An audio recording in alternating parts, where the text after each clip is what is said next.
So first and foremost, let's get into the mass changes coming up. All Marauders are getting 50 to 70,000 tons added to their mass, bringing their mass on par with Blop ships. The mass increase is intended to reduce the amount of mass that a fleet can bring through wormhole space. They are directly intending to reduce the amount of Marauders used in wormhole fights through this mass change. A side effect, though, is more mass means slower ship. And as we can see here, I lose about 23% speed from this mass change. Now clearly not all Marauder pilots are going to care about this, but for those of you like me that like to fit for a little bit of speed and situational maneuverability, it's a solid hit. It hurts. Now a prominent shift in this update will be the changes to the Vargur. It is getting a reduction in its active tank capabilities from 7.5% bonus to 5% bonus of the shield booster per skill level. Now it's also getting an armor repair amount, which means you could armor tank the Vargur, but just looking at a shield Vargur, we can go ahead and get some stats out. Pre-update, my triple rep Vargur is able to get 3,337 shield hit points per second. Now that's raw, not including my resistance profile to get an effective hit point number. That's just raw HP a second. Heated, that goes up to 4,150. Now post-update, that's going to go down to 2,823 hit points per second, and heated 3,609. That overall is a 15 to 13% reduction in your tanking capability.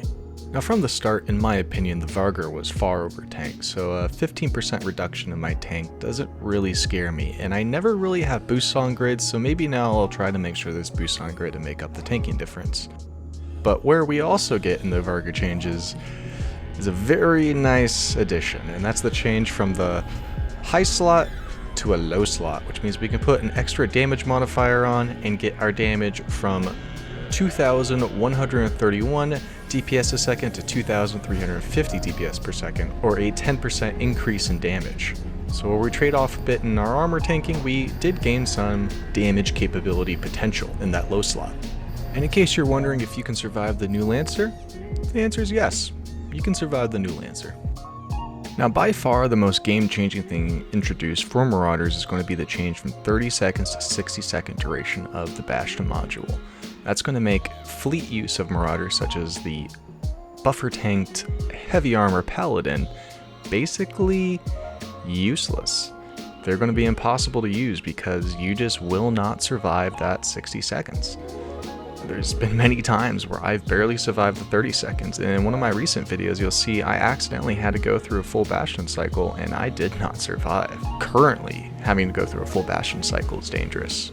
Add 30 more seconds to it and you're just not going to survive. So do expect 50 to 100 man fleet fights to field far less Paladins because of this. Larger fleet fights where there's like 500 Paladins on grid. I heard recently someone out in Nullsec took 500 Paladins out.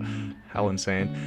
When you're at those numbers, I don't even think they bring Logi, and it's just an alpha fight, and I imagine maybe Paladins will still find use in those fights where losing Paladins is acceptable and expected, but wherein you have Logi on grid and you want to be able to rep your guys and save your guys, the Paladin is no longer going to be the option it used to be. Now the Paladin is getting a direct nerf to its optimal range.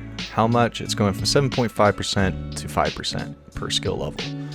That's going to result in about 6 to 10% reduction in your range depending on what ammo you're using and whether or not you're using a tracking computer. Have all those stats on the screen right here, but overall I don't think this hit was too much. By all means, if you're running C5 sites, you're still going to be able to hit those keepers that are flying really far out at 80 kilometers with Scorch, just like it used to, so don't worry about that. So in the space of ratting, the Paladin doesn't seem to really be getting much of a hit, but in the world of PvP, it's definitely getting a hit with that Bastion module. Now for the other ships, we have the Chronos, which is getting an extra mid slot in exchange for a high slot. Overall, I don't really think it's going to do too much. Extra utility mid is nice, it's going to be nice, but the Chronos has notoriously been underused for everything, and it's not getting any extra tank or any extra DPS. And as I showed earlier, I don't think the hit on the Vargur was enough to replace it as the solo tank PvP king. But yeah, we'll see how the Chronos goes. Maybe there's gonna be a bunch more Chronoses out there because of this, but I doubt it. The last Marauder, the Golem, isn't gaining a single change to it whatsoever, so Golem is same as the same does, just the mass change. And the final thing to bring up with the Marauder changes is going to be the fact that they no longer are immune to E-War, so get out there with your jamming frigates or damping frigates and damp down these Vargurs, because it's their new weakness. They're going to be sitting there and you're going to be able to make it so they can't track or can't even target you.